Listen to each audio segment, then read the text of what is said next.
106.1 Kiss FM, all the hits. It is the midday show. I'm Gavin. I'm once again joined in studio by local theater. I've become the playbill and Broadway of Evansville. I feel like people stop by my show to talk about their shows. And now I'm joined by Nick Wentzel, who is, did I say that correctly? You did, yeah. Yes. Frick is a nickname. Yeah, Frick is a nickname, which we're going to talk about. We're going to get really in-depth here, because I've never asked you how you got the nickname of Frick. But you are here for the Evansville Civic Underground production of The Nethers, correct? That is correct. Yep, we're going up Thursday, Friday, Saturday, and Sunday this weekend. All right, now, reading the description of this show, it seems dark. It seems a little bit unsettling.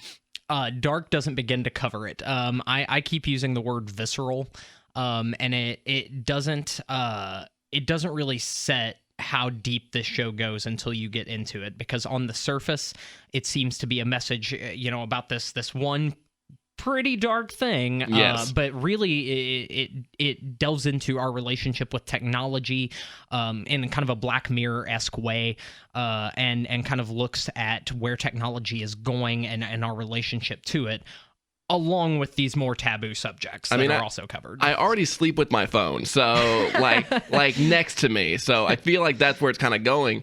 And it does, and the Nether in the play, it's called The Nethers. It is. The Nether is actually like a virtual reality world, correct? It is. So if you think of like Second Life, massive multiplayer onlines like that, where you're sitting in front of a computer controlling another character, the Nether is slightly more immersive than that. When you log into the Nether, you become someone else. It becomes your new contextual framework for being. You work in the Nether. You go to school in the Nether.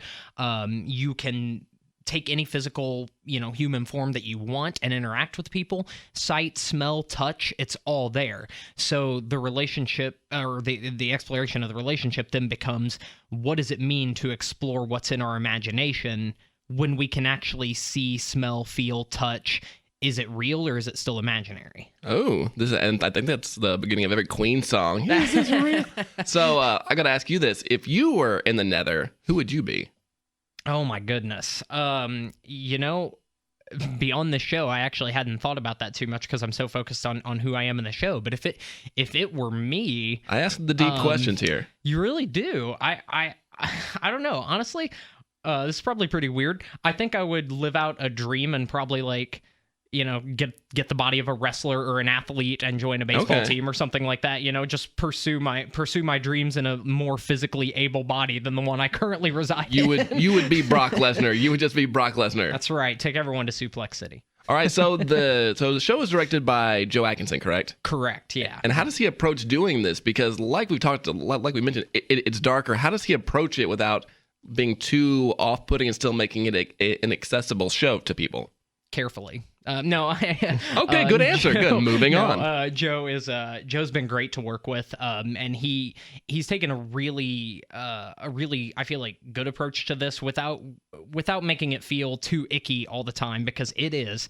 He really has gone out of his way to make sure that we are comfortable while still able to make the audience as uncomfortable as possible. And I feel like he's done a really good job with that. Well, very cool. So the show opens Thursday, and when are the showtimes, and how can people get tickets? So Thursday, Friday, Saturday showtimes are at 7:30. Doors open at 7.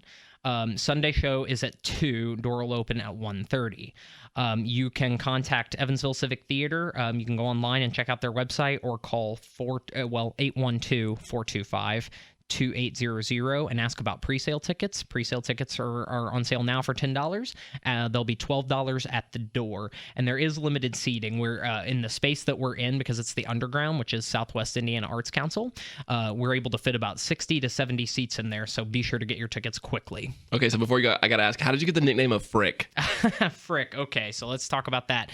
In high school, I had a best friend by the name of Scott, and he and I joined the speech team, and we were just little freshmen who no one knew or cared about, and everyone called us Frick and Frack, and no one really knew why. But then when he left the speech team and I stuck around with the speech and theater kids, everyone went, well, Frack left, I guess we'll call you Frick. And now here we are 10 years later, and people still call me that. That is the best nickname story ever. Be like, hey, you are without your Frack. Well, Nick, thank you for being here today, and go check that out. I put all the information about the show up on our website at 1061evansville.com. Appreciate it, Gavin. Thanks.